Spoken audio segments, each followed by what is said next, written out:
Okay, I think I'm live. I can see myself on my phone. So we're just going to go with it. Um,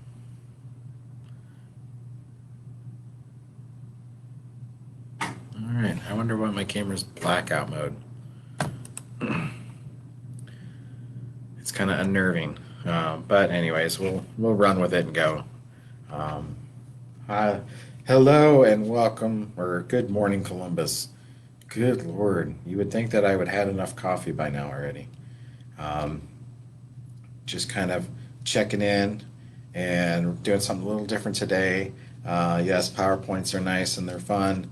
I kind of miss the face-to-face interaction, and I know you guys um, miss this ugly mug every once in a while. So I figured with today's discussion about teamwork, it would be better off just having the discussion rather than coming up with a big old elaborate PowerPoint. So you're welcome to join us at any time. Today's topic in our virtual vocational training, I've kind of renamed the segment so it's more universal and gives me um, better planning ahead of time so I don't always have to have a topic off the top of my head to schedule something.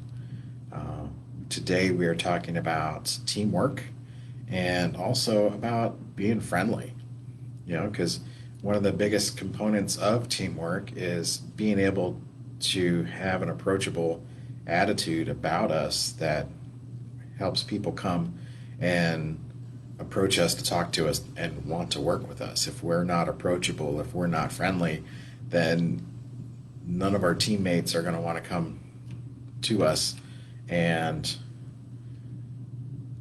be a part of our team. So, I want you to think, and you could post them here. You can just write them down on a scrap of paper at home.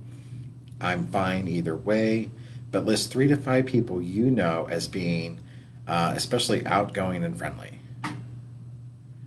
Let's see. If I'm talking work, just about every single one of my coworkers. At my personal life, I've got a classmate. Her name's Connie, but everybody calls her Gazillion because she's always got a gazillion questions to ask the teacher.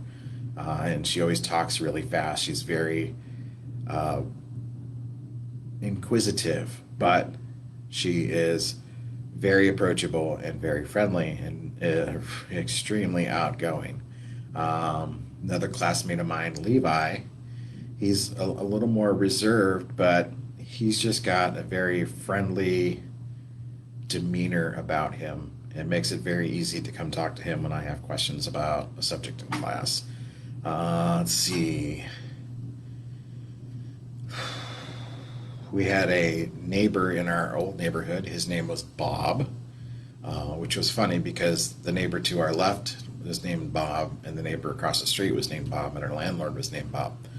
Um, and both our neighbor Bobs were very friendly and approachable, but the Bob across the street was very friendly and approachable, and he was a guy much older than myself, but if we had a problem or we had a need or something, it was easy to go across the street and talk to him, and he'd always say hi to you. Um, so that's 3 people. So let me ask you another question. And you can write this answer down or you can post it here. Either one will work. Who would you speak to? Would you speak to a complete stranger? B, someone you recognized by sight but couldn't remember their name, which unfortunately, when you get old like me, happens more than I'd like to admit. Or C, someone you don't know but who looks grumpy or distressed. Can't read my own writing. What do you think about that?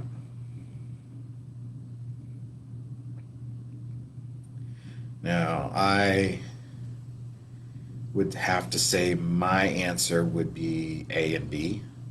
I've spoken to complete strangers like their long lost family. Um, because that's just who I have grown to be. I have struck up conversations with people who just look like they need someone to talk to.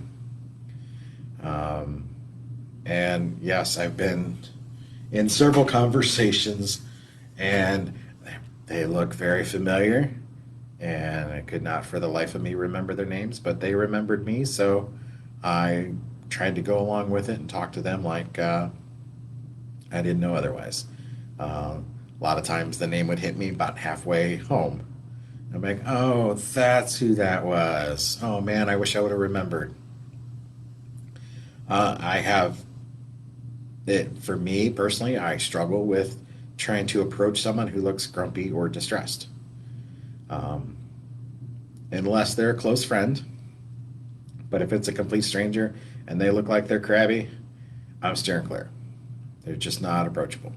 I mean, if they look sad or like they're really having a problem, for me that's easier to approach. But if there's someone that just looks really crabby, that looks mean, I steer clear. So, how can you demonstrate or initiate a friendly behavior towards someone else? And this is something that I try to remind a lot of our individuals that we work with, and I hope that you guys are working on this at home. So when you come back to the workshop, you can show me what you've learned and grown from um, with what we've been teaching. So, how can you demonstrate or even initiate a friendly behavior towards someone else? How about just simply saying hi? Say hello, um, giving them an air high five or the classic head nod and eye movement. You know, in today's day and age, we're not just reaching out to try to shake somebody's hand, but we are social distancing. So there's other ways that we can say or interact with a person. You know, even with covering our mouth. You know, I'm putting my mask on. You can't tell whether I'm smiling or giving you a, a mean look. Well, you probably could. You know, if you look at my eyes, I look mad, tired, happy, in between. But you really can't tell in between from happy. You can definitely tell angry. Brow's always furrowed. Look at the brow. Tired, eyes are always half closed. But that could be the person, anyways. They could be walking around with eyes like this all the time, and you really don't know. So, in today's day and age, how can you approach somebody and or make them feel that you're approachable when you're wearing a mask? We're going to have to use our words for this. You know, say, "Hey, how you doing, buddy? Nice to see you." Or, you know, "I'm sorry, I'm so used to sticking my hand out. It's so second nature." It's almost like a knee-jerk reaction, or was it muscle memory? Muscle memory is the term. When you greet somebody, "Hi, how you doing?" You're sticking out your hand. You can't do that right now. "Hey, how you doing?" You can wave. You gotta try to retrain those muscles to wave.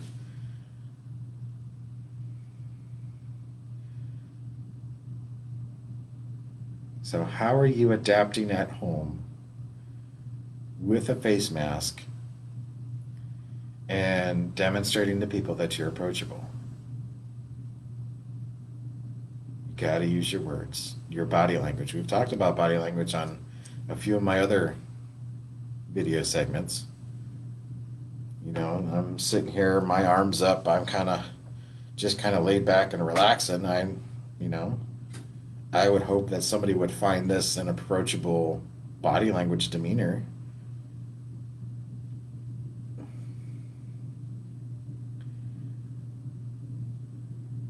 So it's just something we're all going to have to work towards in this new day and age. All right. So let's move on a little bit to teamwork, because being approachable and being friendly and being cooperative helps people want to work with you. And when people want to work with you and you guys get along together, It's going to make teamwork so much more easier, and it's going to make tasks so much easier. So, on that same sheet of paper, or you could flip it over if you want to write on the other side of the paper, I want you guys to list some tasks that are easier to complete as a group.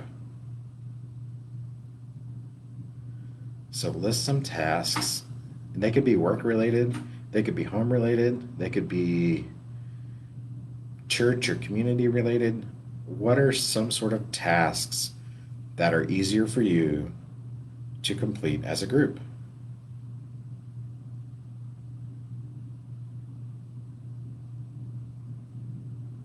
Well, at home, right off the bat, I think housework, chores, doing dishes, laundry, vacuuming, cleaning, dusting, mopping, sweeping.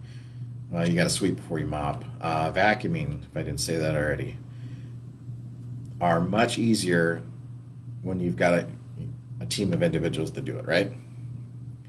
For me growing up, it was my older brother and I. We were the team that did all my mother's housework for her. You know, she would laugh. We would too sometimes. But, it was our responsibility, since mom and dad worked all the time, to do the housework for them to help keep a clean house, because nobody likes to live in filth, right? We had to work as a team. On those days that we fought with each other, we didn't get our work done. We had to work as a team, and when we worked as a team, we got our chores done, and we got them done in a reasonable amount of time, and then we had the rest of the day where we could go outside and play or do something inside if the weather was bad. It was much easier because we worked as a team. Um, let's see. What about outside the house? Mowing the grass. If you've got a large yard, then if you've got two mowers takes half the time than one mower does.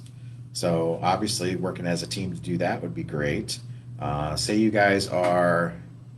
I helped years ago do a. Oh, hope that doesn't mean I stopped.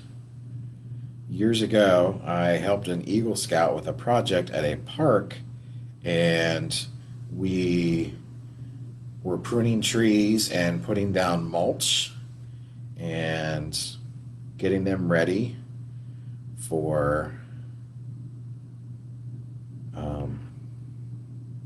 that was weird. My phone weird. Phone weird. My phone. It's just not one thing, it's another. So, anyways, we were at a local park, and his Eagle Scout project was to prune the trees and put mulch down around the bottom of them to make them look nice.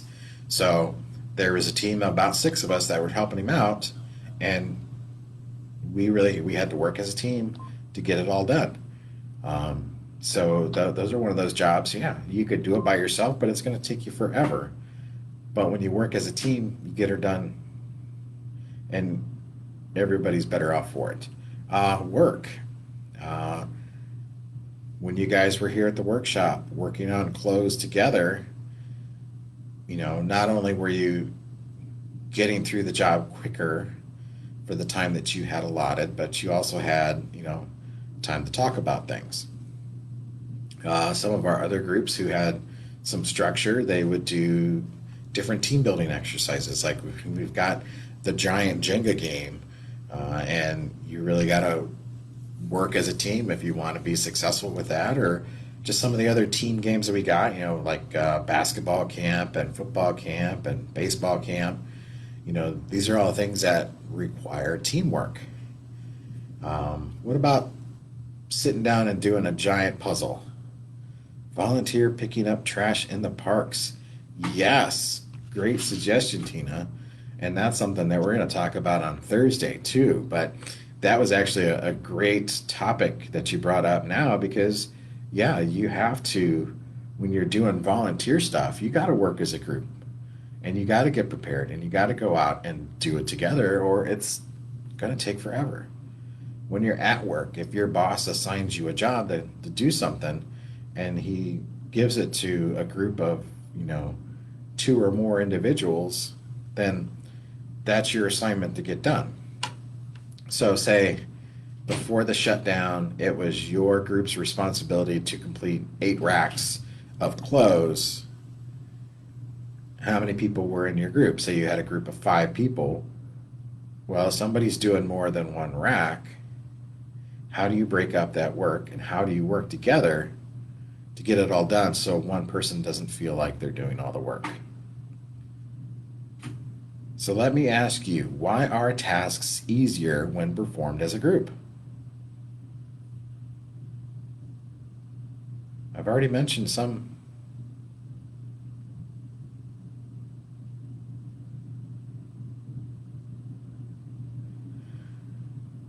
Okay.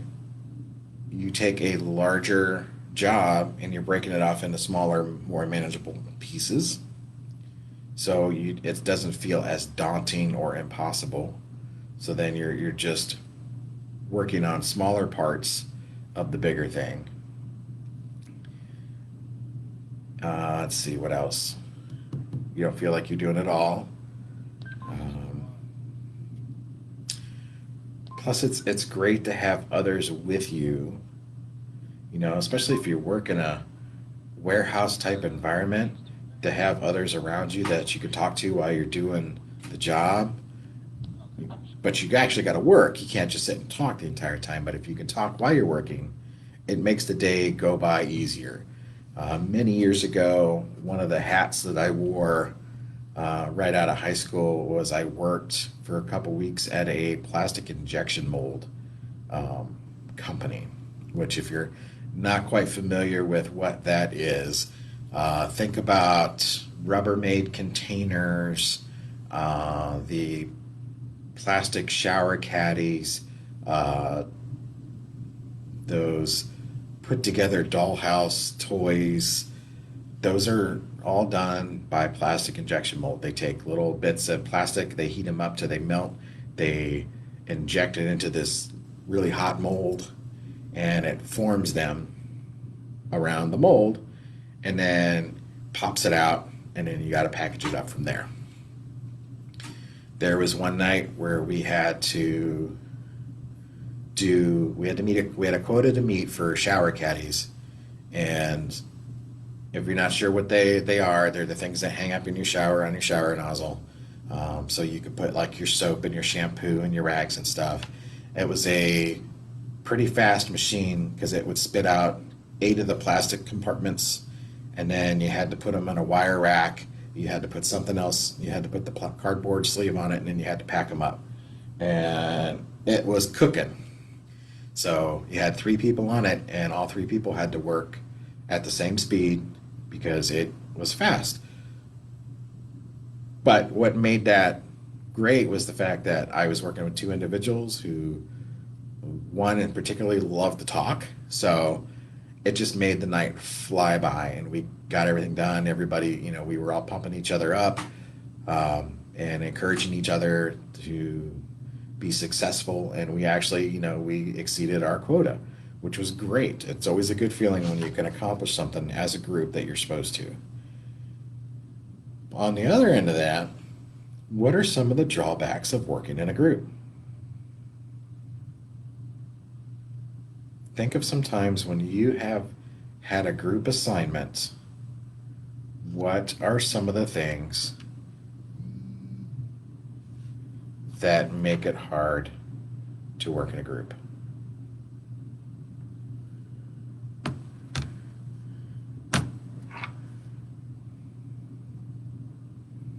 About one person feeling like they got to do all the work.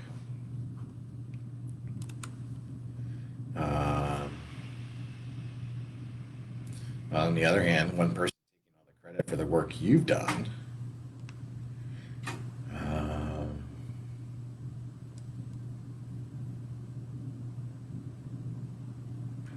about having a difference of opinion and not being able to either feel like you're being heard, or your teammate feeling like they're not being heard.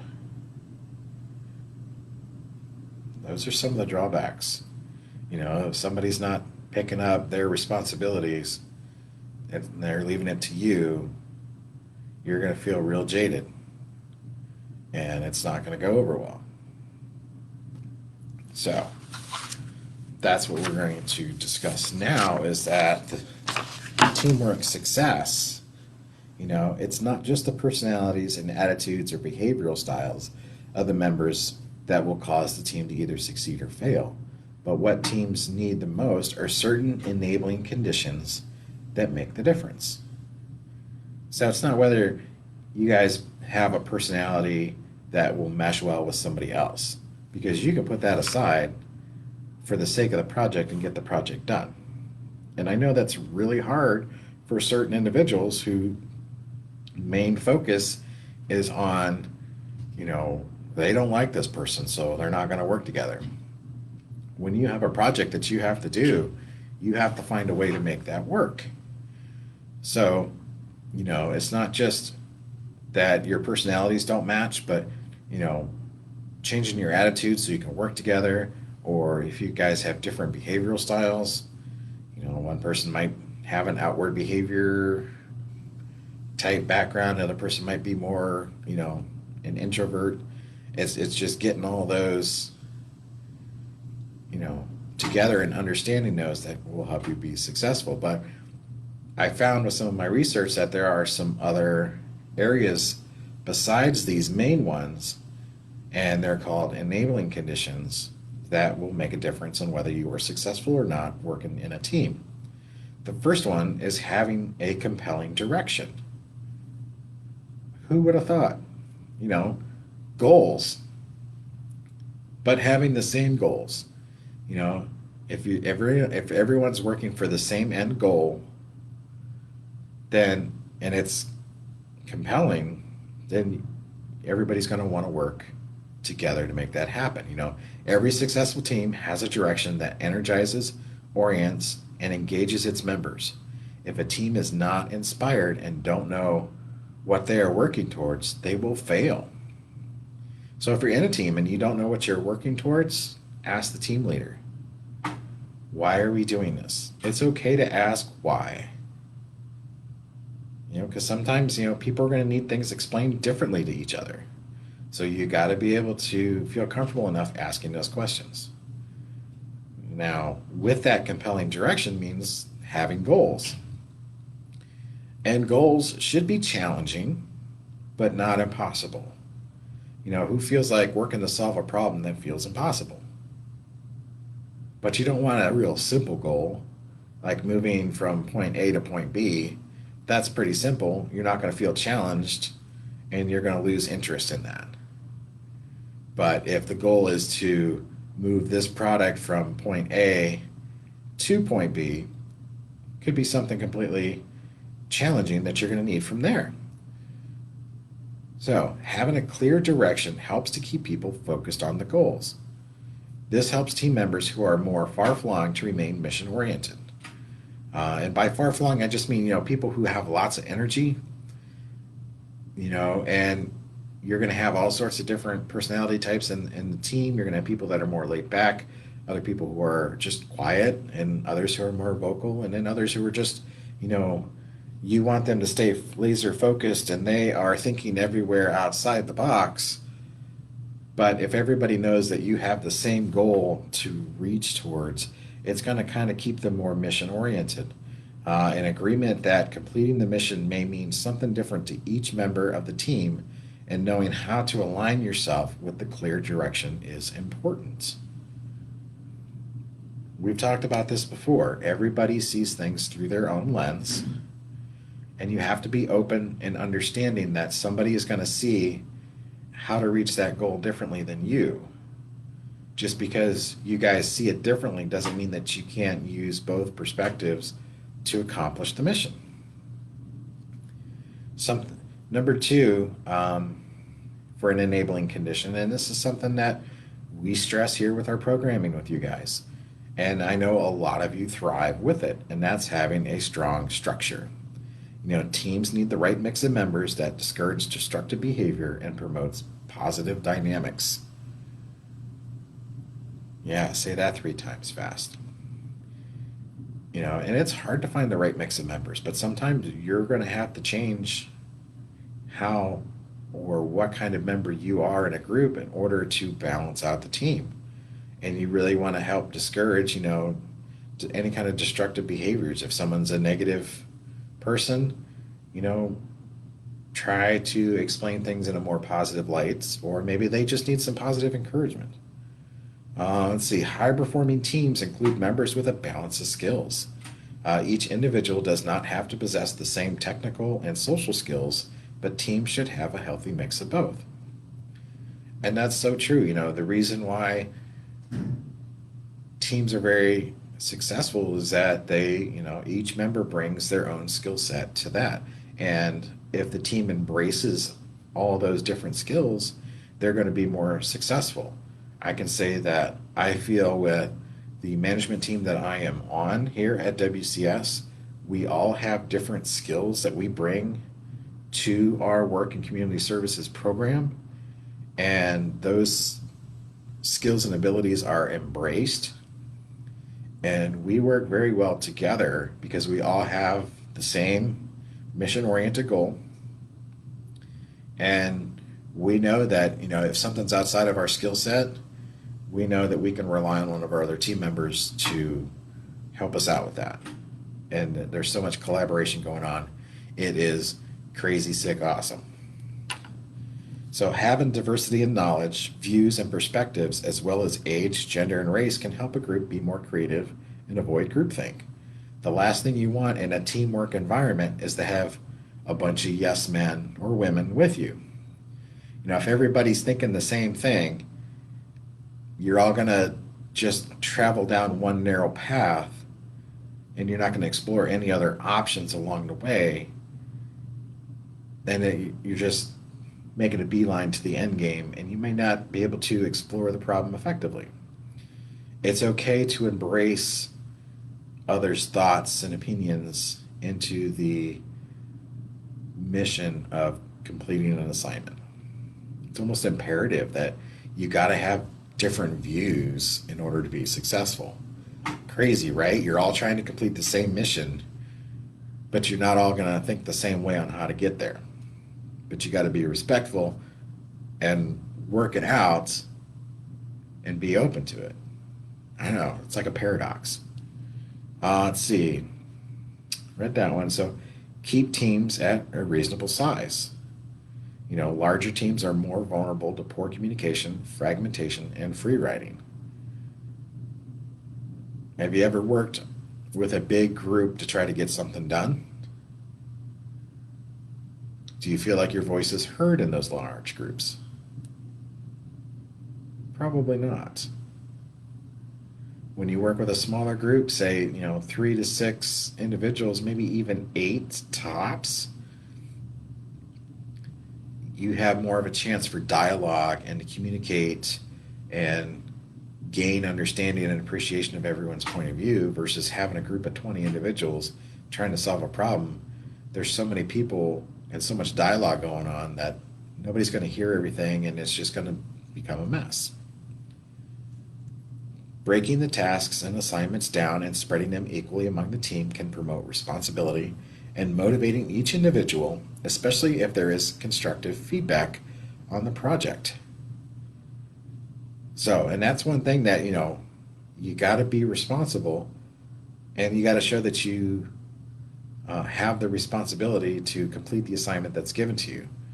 One person can't do everything for the whole group. Everybody's got to pitch in, and because we've talked about breaking the task down into smaller groups, so that way everybody can work on it towards the end goal, and not, you don't got one person that's free riding because everybody else is doing it, so why does he have to do anything? Or no one feels like they're doing it all because everybody else is just sitting around doing nothing. Everybody's got an equal share in the success of that group. And your team leader or whoever is in charge of the project is giving good, constructive feedback to help keep you guys focused and keep you moving on the way. What about some destructive dynamics that can undermine collaborative efforts? Well, I've got a few to list. You know, by destructive dynamics, I'm talking about parts of a group or a person within a group that could derail the project or cause the project to fail. So, say you're working on clothes and the person who is tagging the clothes doesn't do it right, and nobody picks up on it and they make it all the way down to QA.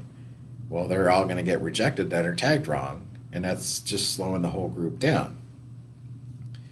Um, like team members withholding information. The guy hanging the clothes should have noticed that the tags were wrong. If he withheld that information, then he's hurting the whole team by doing that. It's not just the person tagging him wrong, but the person who knew that they were tagged wrong but didn't speak up. That hurts as well because they're withholding that information. What about pressure by others to conform?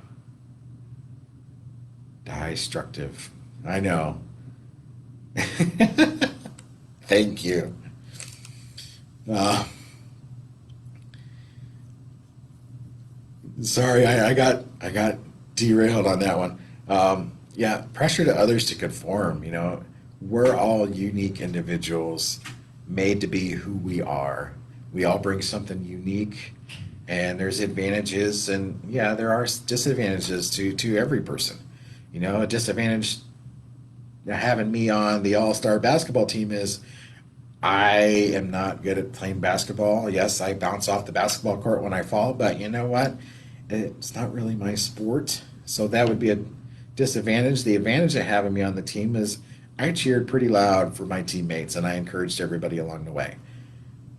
That was how I compensated for my lack of skill in the basketball court. Um, but you know what? There was no pressure to conform to those that were talented. you know, I was accepted by everybody. And that's a great feeling. All teams should be like that. You should be able to feel accepted and not feel like you have to change who you are to be successful on that project. There's strength in you. It's up to you to bring that out. Avoiding responsibility. That is a very big destructive dynamic. If you're avoiding the responsibility of things that you're supposed to do, you're not just hurting yourself, you're hurting your teammates. That's not something that you want to do. Oh, and the biggest one, pointing fingers. Oh, he didn't do his job. She didn't do what she was supposed to do. Oh, it's wrong? No, they gave it to me. I didn't do anything wrong. It was that person over there.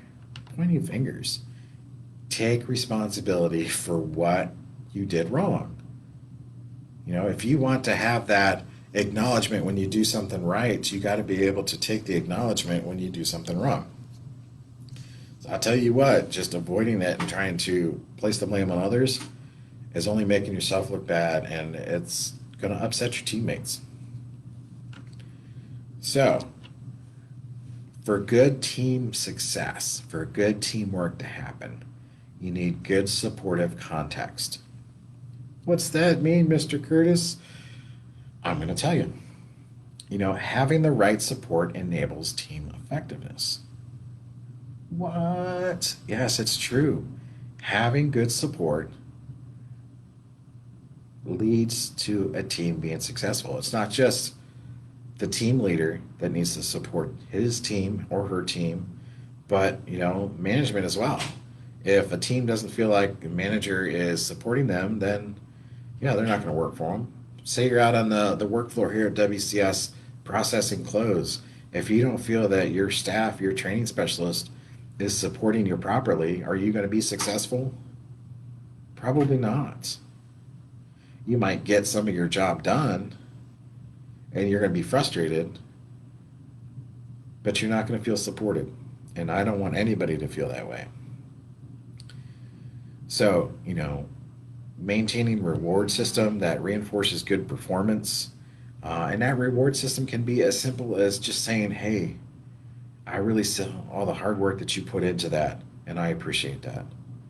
Good verbal praise is deflecting, wrong to do. I think I'm going to be hearing this one for a while. Um, a lot of times, you know, positive, where's I at? A positive reward or positive reinforcement doesn't have to be money, doesn't have to be food, but just hearing the words, for me, hearing acknowledgement of my accomplishment means more to me than someone taking me out for dinner or buying me something or giving me something. Just that acknowledgement means so much more to me and motivates me to be so much better. And that's a good support to have. Having an information system that provides access to the data needed for the project. If you can't get to the information you need, then how are you going to be able to complete your project? It's not. You got to be able to share this information. But the one thing that would help a team, and with communication, you've got 6 team members and each one's working, they all have their assigned tasks, like we've talked about previously. But if they're not sharing that information in one spot, then how is team member 2 supposed to see what team member 5 has gotten so far?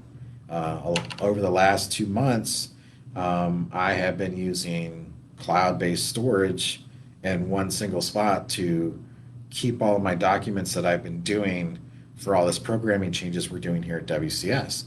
And those team members that are helping me design the program and lay it out and build it brick by brick by brick all have access to that folder and that information. So that way we have a central spot that we're communicating at, and we're sharing, we're being collective with our information, and everybody knows where to get that. And then having additional training and resources. That's one thing I love about Goodwill. You know, Proper training isn't just something that we provide you guys that we serve and when you guys come here for our services, but it's provided the staff as well. And I'm trying to incorporate those same types of training parameters with you guys as well. I want to make sure that everybody's trained. No, but you guys, I love learning new things. The more I learn, the happier I feel. Yes, I need to get in and get some of that training as well, Kathy.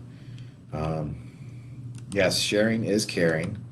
And, Goodwill, we have other areas that we have central points of sharing information, even amongst the programs. And it's great. It's very collective and open to everybody.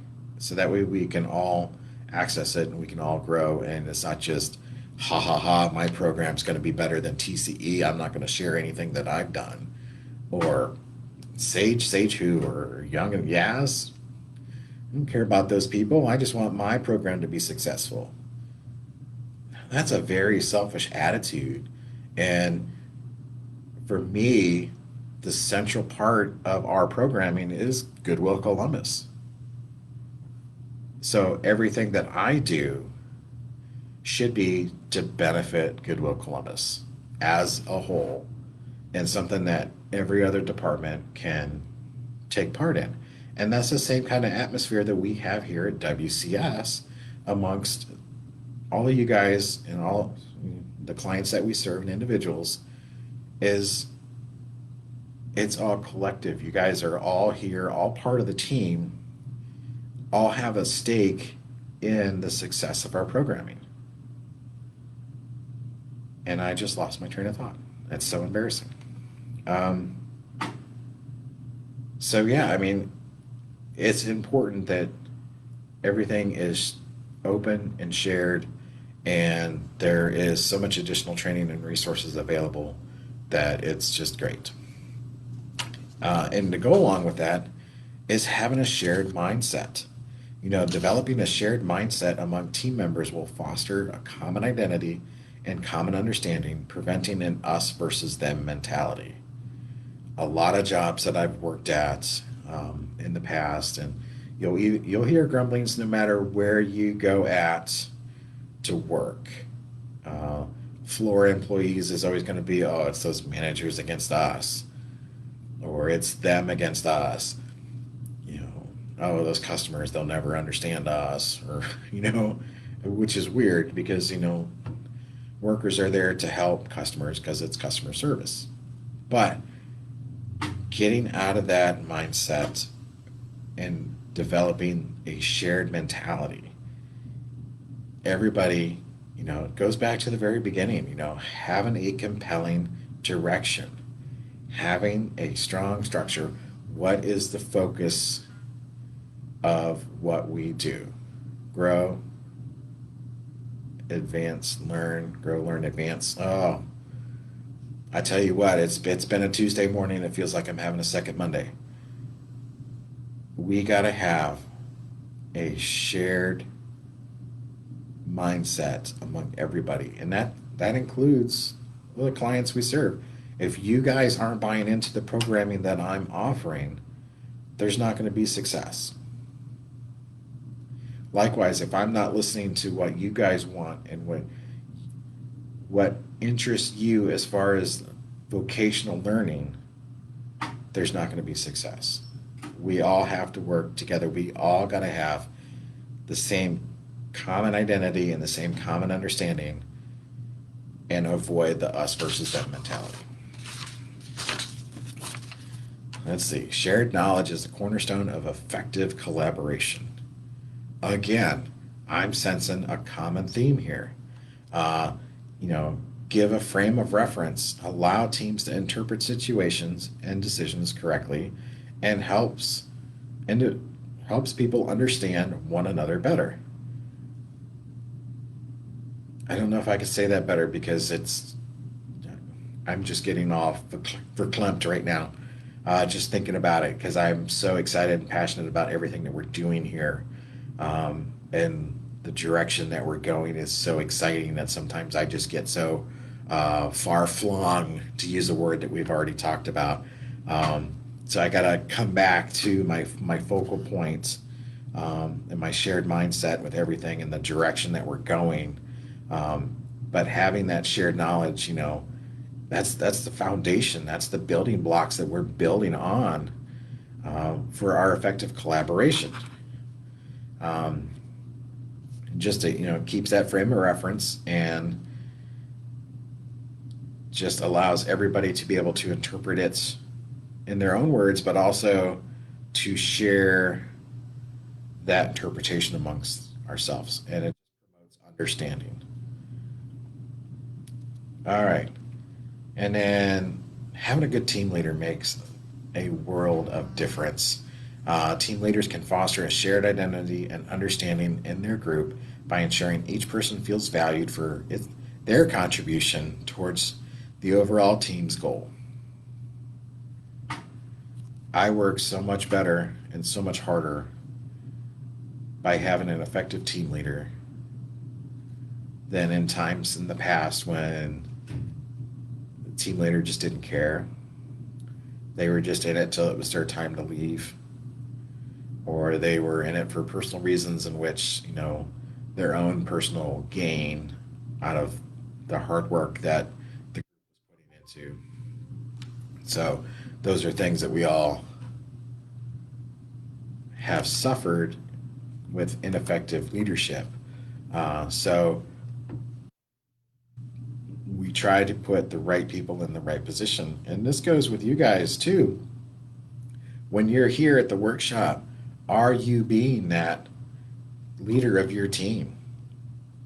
It might not be a title that you have to officially hold, but what steps are you taking to ensure that you're being responsible and you're sharing, you're communicating, you're acknowledging other people's ideas, you're bringing your own ideas to there, and you guys are being this collaborative effort to get a job done.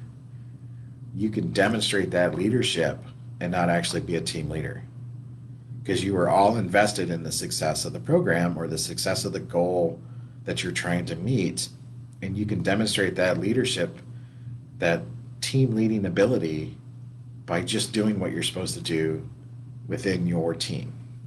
And that makes great teamwork. I don't always have to be the leader of my team.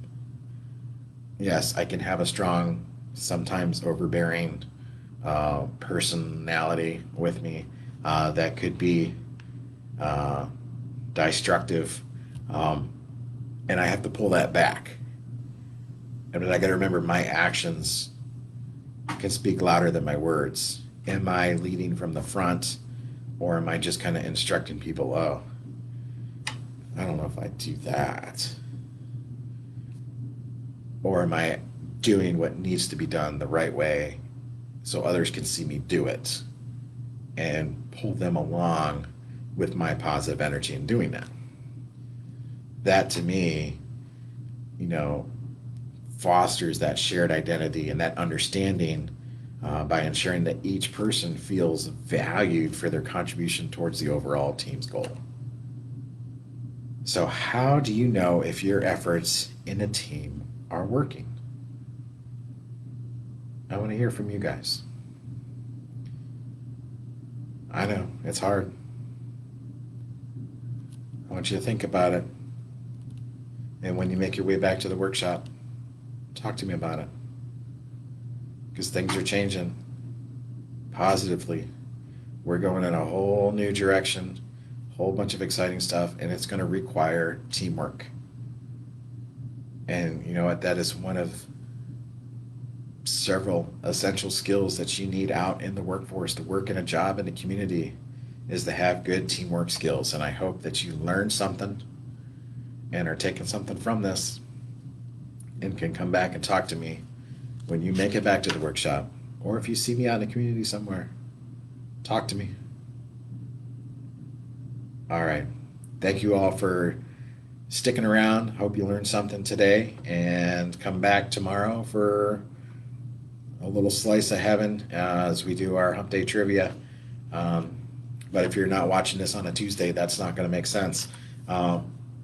Come join us for our next virtual vocational training. My name's Curtis. Thank you.